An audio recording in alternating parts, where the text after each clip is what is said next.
¿Cómo diseñar evaluaciones formativas?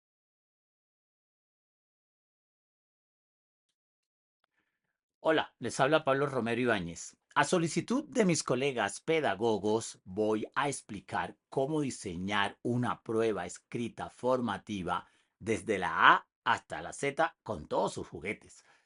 Pero primero quiero empezar por aclarar qué estamos entendiendo por evaluación formativa, cuáles son sus principios, sus diversos componentes.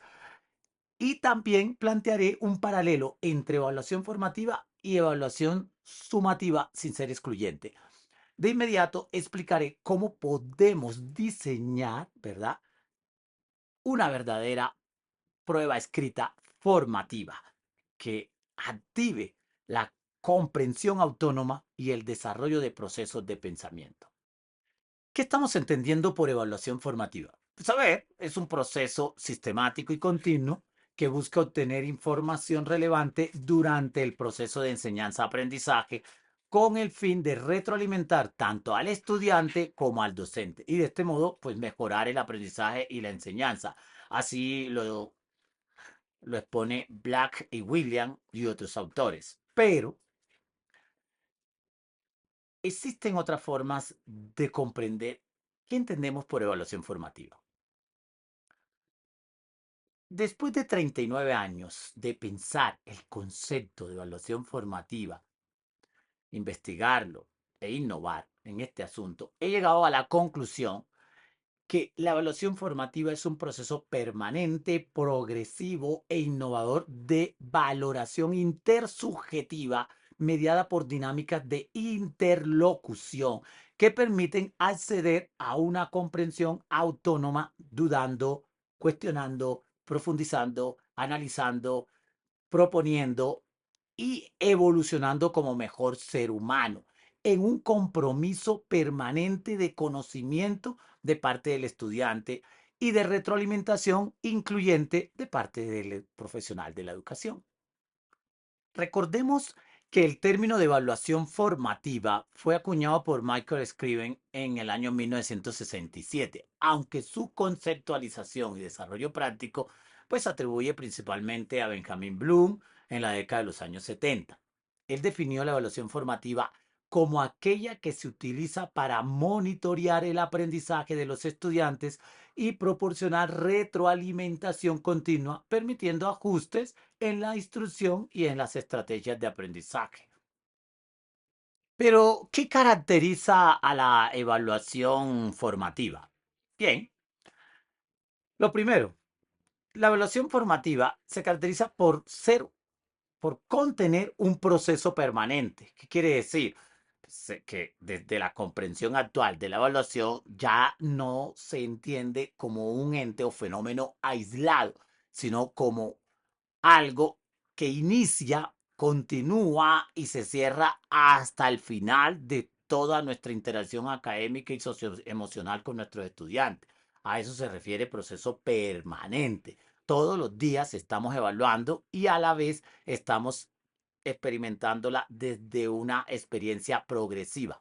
Si estamos en el mes, digamos, de mayo, entonces estaremos evaluando lo más vital, lo esencial de febrero, marzo, abril y lo de mayo, y así sucesivamente. Cuando estemos en octubre, febrero, marzo, abril, mayo, junio, julio, agosto, septiembre, octubre. A eso se refiere permanente. Evaluamos todos los días y a la vez vamos tomando los elementos vistos anteriormente. Cuando hablamos de retroalimentación inmediata, que es otra de las características de la evaluación formativa, pues a ver, nos estamos refiriendo a que no voy a hacer retroalimentación al final del proceso. Es decir, si ya el periodo o el semestre se acabó, ¿ya para qué? ¿Ya para qué va a ser retroalimentación? Que eso no se hace porque toca. No, es que, como me dijo un colega, es que yo hago retroalimentación porque eso es aquí filosofía, es obligatorio en esta institución, entonces toca. Qué feo que un colega nuestro hable así, toca. No, no, no es que toca. Es que la retroalimentación no se hace al final ni a la mitad, se hace permanentemente, justo cuando cada estudiante lo necesita, en cada momento, en cada experiencia. Y hacemos la retroalimentación en especial con aquellos que realmente lo necesitan. Participación activa. Y por cierto, esa retroalimentación necesita ser amable, incluyente, respetuosa y objetiva, en lo posible ofreciéndole ejemplos a nuestros estudiantes para que comprenda, porque lo que buscamos con la retroalimentación es la, asegurar la comprensión. Participación activa. Hombre, hoy el estudiante, como nunca, está participando, está involucrado en todo este proceso de formación. ¿Esto qué quiere decir? Que si nosotros decimos cosas como estas, jóvenes, hoy es lunes, este miércoles, prueba escrita de todo lo que hemos visto. Levanta la mano un estudiante, profe, a ver, este miércoles ya tenemos varios quiz, varias pruebas. Em, ¿Y qué otro día tengo clase con usted? El viernes, profe. ¿Cómo estamos el viernes? No, no hay ninguna prueba. Listo, la hacemos el viernes. ¿Ves? Ese es un profesional de la educación que está viviendo la evaluación formativa en una de sus características, que es la participación activa, que también funciona como principio. Y ahorita les voy a mostrar lo que son principios de la evaluación formativa.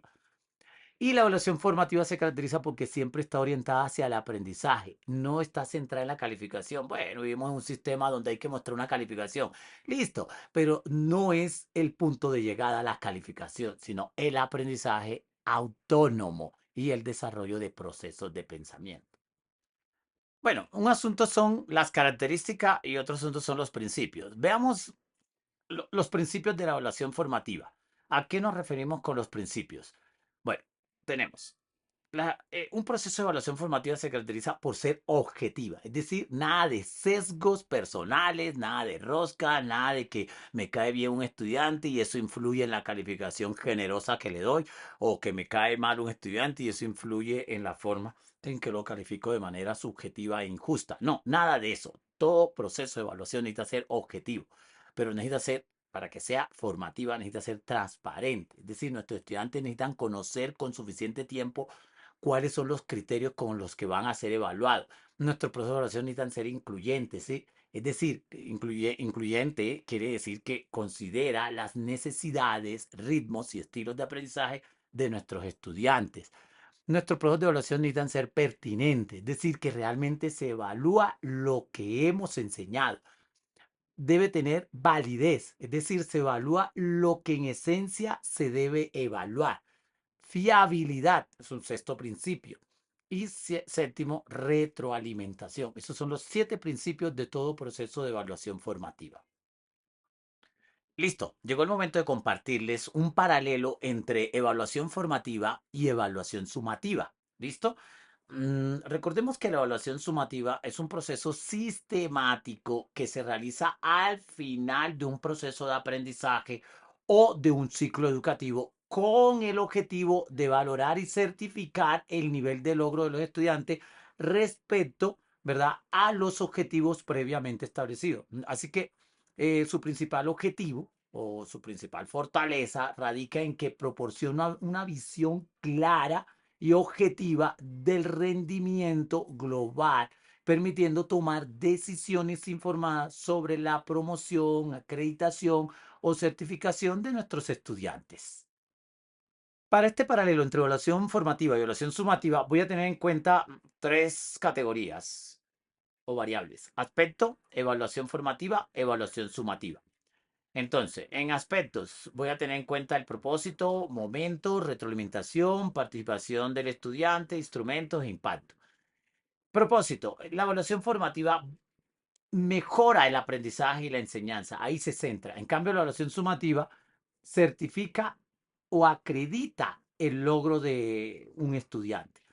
El momento de la evaluación formativa es que se da durante todo el proceso educativo que desarrollamos. Y el momento de evaluación sumativa generalmente es al final de cada proceso educativo. La retroalimentación en la evaluación formativa es detallada y está orientada a la mejora de los procesos de aprendizaje de nuestros estudiantes. Y la retroalimentación en la evaluación sumativa genera calificación o un resultado final. La participación en la evaluación formativa es activa del estudiante. En cambio, la evaluación sumativa tiende a ser un poco más pasiva, receptiva. Los instrumentos en la evaluación formativa son flexibles, variados y adaptativos. En cambio, en la sumativa tienden a ser estandarizados, se utilizan mucho pruebas y exámenes. Y el impacto en la evaluación formativa es que definitivamente lo que se busca es una mejora inmediata, una motivación, una autorregulación y un aprendizaje autónomo.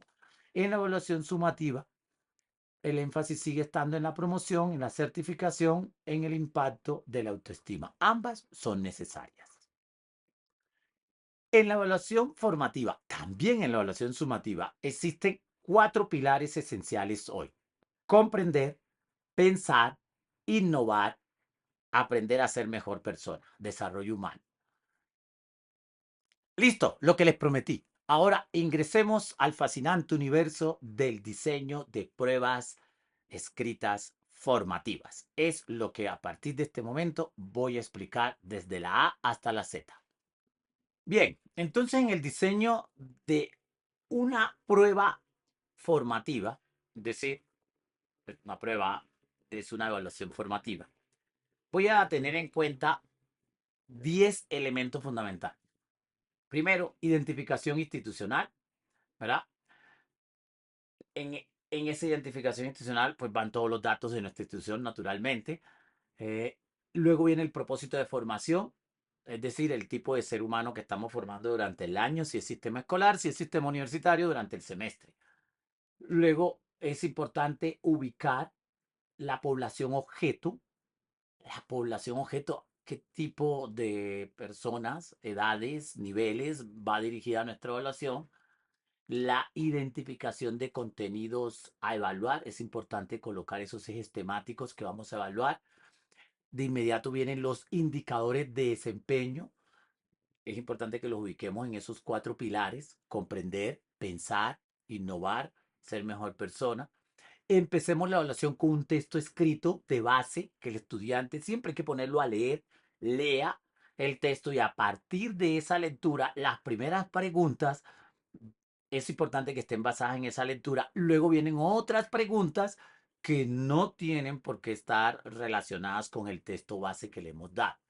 Es decir, las primeras preguntas relacionadas con el texto y las preguntas siguientes nada que ver con el texto. Es importante que ese texto esté apoyado de unas herramientas didácticas o estructuras gráficas. Puede ser con una tabla de doble entrada, un mapa conceptual, un cuadro sinóptico, un esquema mental, una infografía, en fin.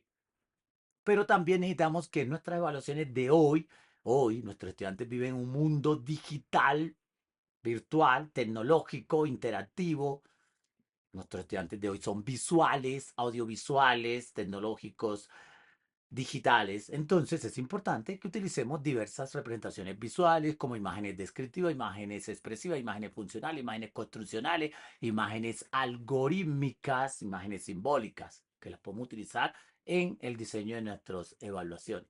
Pero también cuando empecemos a lanzar las preguntas en el diseño de nuestra evaluación, es importante que haya preguntas literales, interpretativas, analíticas, propositivas, de inferencia, de dilema, preguntas de selección múltiple, preguntas de inferencia, preguntas propositivas, preguntas valorativas. ¿Listo? Eso le da mayor riqueza a nuestras evaluaciones. Dejemos de estar abusando de diseño de evaluaciones con preguntas literales. ¿Qué es esto? Defina. ¿Qué es aquello? ¿Cuándo nació? ¿Cuándo murió? A, B, C, D. No, a ver.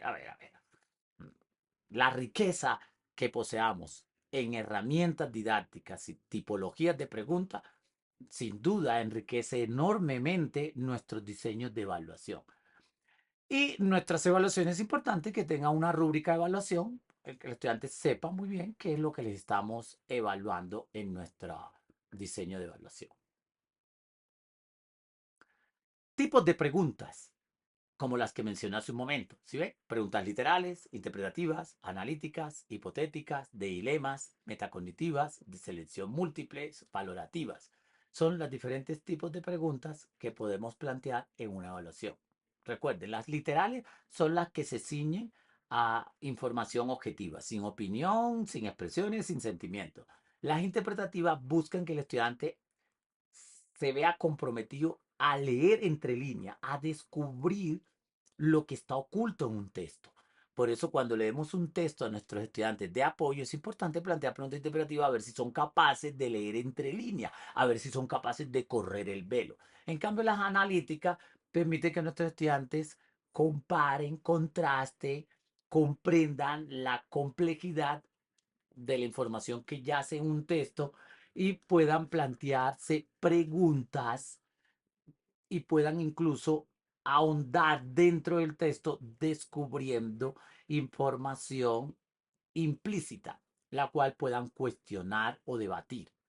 En el caso de las preguntas hipotéticas, los va a llevar a plantearse situaciones que les llevan a adelantarse a las consecuencias de un evento. Incluso pueden descubrir las causas que dan origen a un asunto o problema.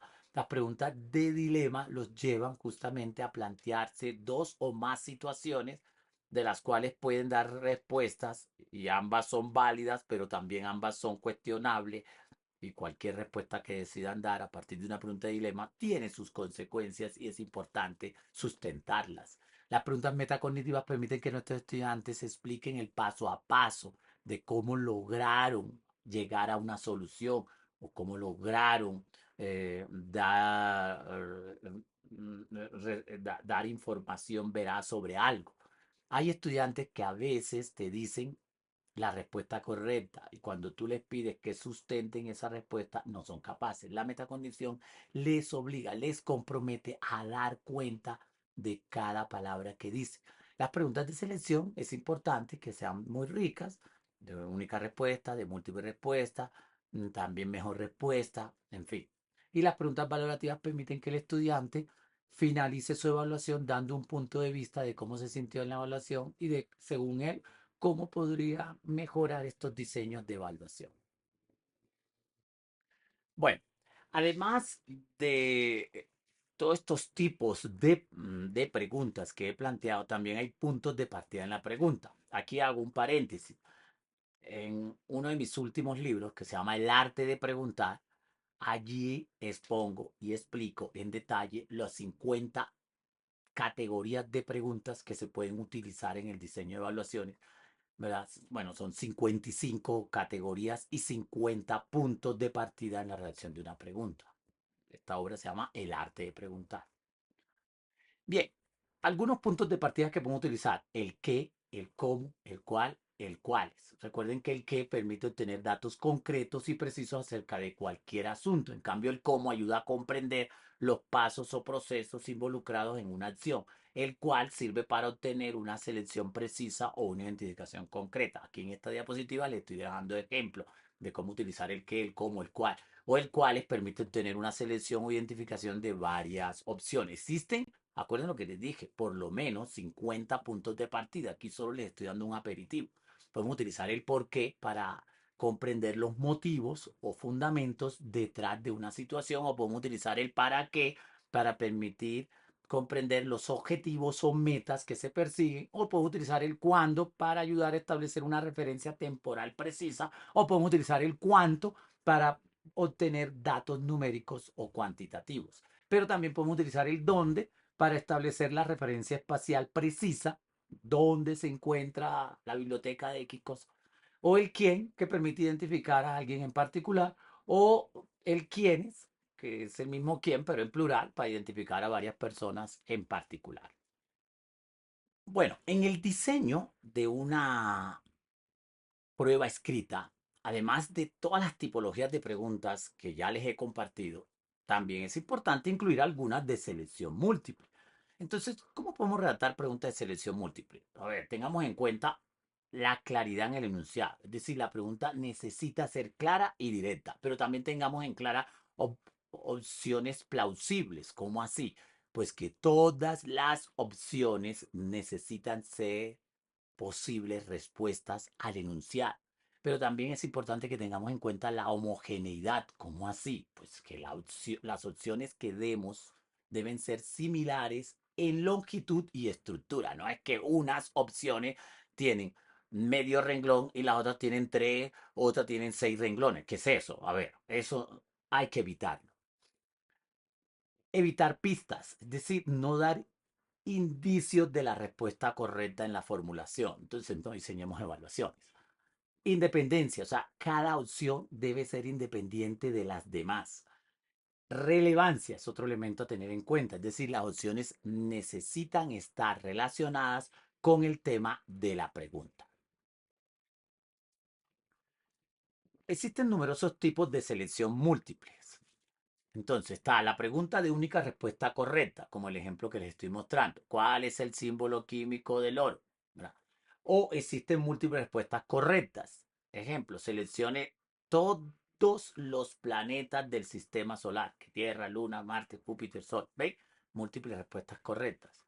O mejor respuesta. ¿Cuál es la mejor forma de prevenir el resfriado común? A. Tomar vitamina C. B. Lavarse las manos frecuentemente. C. Usar mascarilla. D. Evitar el frío. ¿Listo? O preguntas negativas. Identificar la incorrecta. ¿Cuál de estas no es una obra de Shakespeare? ¿Eh? Ok. También están las preguntas de selección múltiple de emparejamiento. Vamos a relacionar los países con sus capitales. Es decir, vamos a relacionar por ejemplo, a España, a Italia, a Alemania, y ponemos las opciones de Berlín, Roma y Madrid. Entonces, fíjate la cantidad de tipos de preguntas y modalidades que podemos utilizar en el diseño de nuestras evaluaciones, lo que las hace mucho más ricas. Así que en este momento veamos un ejemplo de diseño de una prueba escrita formativa según la propuesta de quien les está hablando, Pablo Romero Ibáñez. Pero antes, permítanme un momento y les invito a 3 videoconferencias totalmente gratis a ustedes que están suscritos a mi canal. Eso es una forma mía de agradecimiento a esta suscripción que ustedes tienen con mi canal Pablo Romero Ibáñez. Por cierto, si no te has suscrito, este es el momento de que lo hagas. Aquí abajo lo puedes hacer, abajo de este video.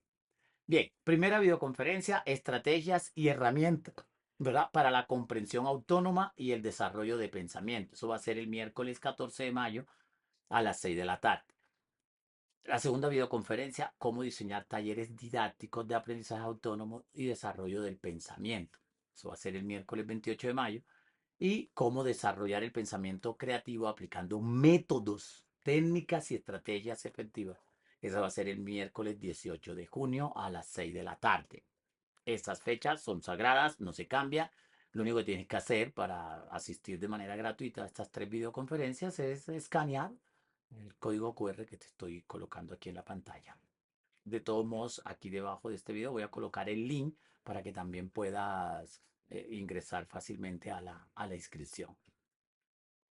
Bien, como les dije, como les prometí, veamos un ejemplo entonces de diseño de evaluación, de prueba escrita en un área específica, educación artística, ¿vale? Entonces, primero es la identificación, aquí están los datos, bueno, el discurso mío se basa en pedagogía de la humanización, entonces puse como institución pedagogía y humanización, evaluación de artes visuales, profesor, su servidor, Pablo Romero Ibáñez. Duración de la evaluación, si yo he trabajado artes plásticas en una aula, lo que llamamos 2 horas, entonces yo les daría toda la aula, casi que es prácticamente 1 hora y media de clase para que la haga, el ejemplo que van a ver. Bueno, la programé que para el 5 de junio va dirigido entonces a estudiantes, ¿verdad? De quinto de primaria. Listo, artes plásticas. Ok, vamos a tener en cuenta entonces 5 pilares esenciales. Comprender, pensar, innovar, desarrollo humano. Y acá están los indicadores de desempeño. En comprender, necesito que el estudiante a partir de esta evaluación formativa comprenda y aplique, esas son las habilidades, los colores análogos fríos y los elementos de composición, esos son los contenidos, en una obra abstracta y cubista, ese es el contexto, utilizando la técnica acuarela, ese es el método. Quiere decir que todo indicador de desempeño bien redactado tiene una habilidad, tiene un contenido, tiene un contexto y tiene un método. Ahora miren el pensar. Reflexiona y argumenta, esa es la habilidad, sobre las diferencias y similitudes entre el arte abstracto y el cubismo, ese es el contenido, en el contexto de esta evaluación, ese es el contexto, apoyándose en un mapa mental. Las otras las voy a leer sin dar la clasificación. Innovar. Va a diseñar, va a crear 2 obras artísticas originales, una cubista y una abstracta, inspirado en los principios de asimetría, contraste, ritmo y va a utilizar el método de las analogías. Y en el desarrollo humano necesito que valore y exprese sus emociones. Este es el texto. ¿Sí ven? El texto que les voy a dar. No lo voy a leer. Ustedes, si alguno lo quiere leer de curiosidad, y se los dejo. Se pone en pausa el video y lo lee. Pero este es el texto. Y a partir de este texto, voy a colocar un gráfico para todavía orientar a mis estudiantes. Este es el gráfico que da cuenta de los contenidos que voy a evaluar, pero de síntesis. No les estoy dando la evaluación al estudiante, esos son solo algunos elementos. El estudiante va a tener una cantidad de preguntas que no están ni en el texto ni en el gráfico. Bien, y aquí están diferentes tipos de preguntas. Aquí hay 5 preguntas que están basadas en el texto y en el gráfico. Entonces, preguntas en el comprender, preguntas en el pensar, preguntas en el innovar y preguntas en el desarrollo humano. Es decir, colegas, si queremos hacer realidad una mejor América Latina, un mejor sistema educativo en nuestro continente, es importante que siempre tengamos en cuenta, ¿verdad? 4 pilares esenciales.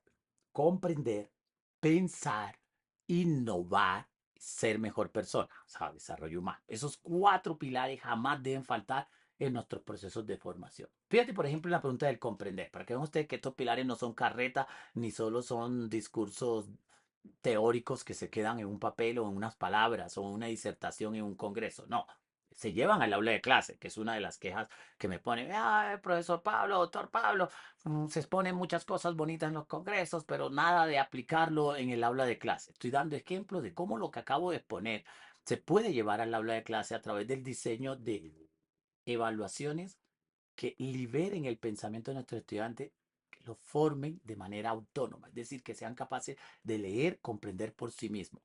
Hay otro video que les voy a regalar solo para el preescolar de cómo enseñarle a nuestros niños de 4, 5, 6 años de edad a entender información sin la explicación de la profesora. Eso es en otro video que estará en la próxima semana en mi canal. Entonces, un ejemplo de pregunta del comprender. Define qué son los colores análogos fríos y menciona un ejemplo. ¿Ve? Otra en el comprender, pero en el hacer. O sea, el comprender tiene 2 componentes, saber y hacer. En el hacer, explica cómo se utilizan esos elementos de composición, asimetría, patrón, ritmo y contraste en una obra cubista. ¿Ves?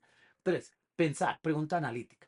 Compara las características principales del arte abstracto y el cubismo. Va a comparar esas características principales tanto del arte abstracto como el cubista. Y en el innovar, diseña un boceto inspirado en el arte abstracto utilizando armonías cromáticas frías y elementos de composición como el ritmo y el contraste. Y en el desarrollo humano, fíjate, ¿qué emociones te evoca una obra abstracta en comparación con una obra cubista? Justifica tu respuesta. ¿Sí ven? Aquí hay 5 preguntas aplicando los 4 pilares de la formación de un ser humano. Comprender, pensar, innovar, desarrollo humano. En las anteriores 5 preguntas estaban basadas en un texto dado. Ahora voy a plantear una serie de preguntas que no se fundamentan en ningún texto. Comprender en el saber. Pregunta 6. ¿Cuál de las mejores opciones describe mejor los colores análogos fríos? A, B, C, D. Ahí están las opciones. Pregunta 7. Comprender, pero aplicado en el hacer. Emparejamiento, relación. Relaciona cada elemento con su composición. Asimetría, A. B, patrón. C, ritmo. D, contraste. Si observan que hay 4 imágenes allí, están en desorden. Entonces, el estudiante las va a relacionar con una línea. En el pensar, pregunta hipotética. ¿Cómo evolucionaría el cubismo si se aplicara a la era digital? Por ejemplo, mira esta pregunta de aplicación. Inspírate en las ilustraciones de esta evaluación. Traza una línea por la mitad de una cartulina de un octavo y en el costado, en el lado izquierdo, haz una obra abstracta en colores análogos, cálidos, con patrón y ritmo. Y en el lado derecho, haz una obra cubista, ¿verdad? En colores análogos, fríos, asimétrica y en contraste. Desarrollo humano. Reflexiona sobre cómo la técnica de acuarela puede ayudarte a expresar tus emociones en una obra artística. O mira esta otra pregunta del comprender en el saber. ¿Qué técnica es la más adecuada para representar transparencias y texturas en una obra abstracta? Óleo, acuarela, témpera, acrílico. ¿Sí ven? Mira más preguntas. ¿Cuál de las siguientes características no pertenece al cubismo? A. Fragmentación de forma, uso de geometría, representación figurativa exacta, múltiples perspectivas. Si ves la variedad de preguntas, estoy planteando preguntas literales, interpretativas, hipotéticas, analíticas, de selección múltiple. O mira estas para ponerlos a pensar. ¿Qué mensaje transmite la obra cubista El Guernica? Y le coloco la ilustración para orientarlo. Entonces, ¿qué mensaje transmite la obra cubista Guernica de Pablo Picasso en términos de composición y color? O mira la de desarrollo humano. ¿Qué valores crees que se pueden fomentar y expresar al estudiante? Y expresar al estudiar movimientos como el arte abstracto y el cubismo. Bien, ahora aquí hemos hecho o hemos vivido o hemos experimentado una verdadera evaluación formativa. Pero toda evaluación formativa tiene su rúbrica de evaluación. Veámosla. Mira la rúbrica de evaluación. ¿Ven? Tiene estas categorías: comprender, pensar, innovar, desarrollo humano. Y utilicé unas escalas como excelente, bueno, básico, necesita mejorar. Pero aquí no hay escalas como malo, insuficiente, deficiente, pésimo, se te quedó grande, no puede. No, no, no, no, esas categorías negativas no son necesarias. Y está la redacción, ¿verdad? De los indicadores que estamos evaluando. Con más tiempito, pones en pausa el video y te pones a leerlos. ¿Listo? O tómale un pantallazo. Y este es el ejemplo de cómo podemos analizar una evaluación. Comprender, pensar, innovar, desarrollo humano. Entonces están los contenidos evaluados, tipos de preguntas, se plantearon preguntas literales, interpretativas, de selección, analíticas, de dilema, propositivas, hipotéticas, reflexivas, valorativas, metacognitivas, y está el número de preguntas que se redactaron de cada una, y está la intención de cada una de estas preguntas. Nuevamente, recuerda, este es el código QR para que puedas acceder a 3 videoconferencias totalmente gratis que voy a dar en la fecha del mes de mayo y del mes de junio. Y estos son algunos de los libros que he publicado. Ya sabes, estás cordialmente invitado a suscribirte a mi canal de YouTube, Pablo Romero Ibáñez, si aún no lo estás, y comparte este video que tus colegas sé que te lo van a agradecer, porque es un video muy generoso.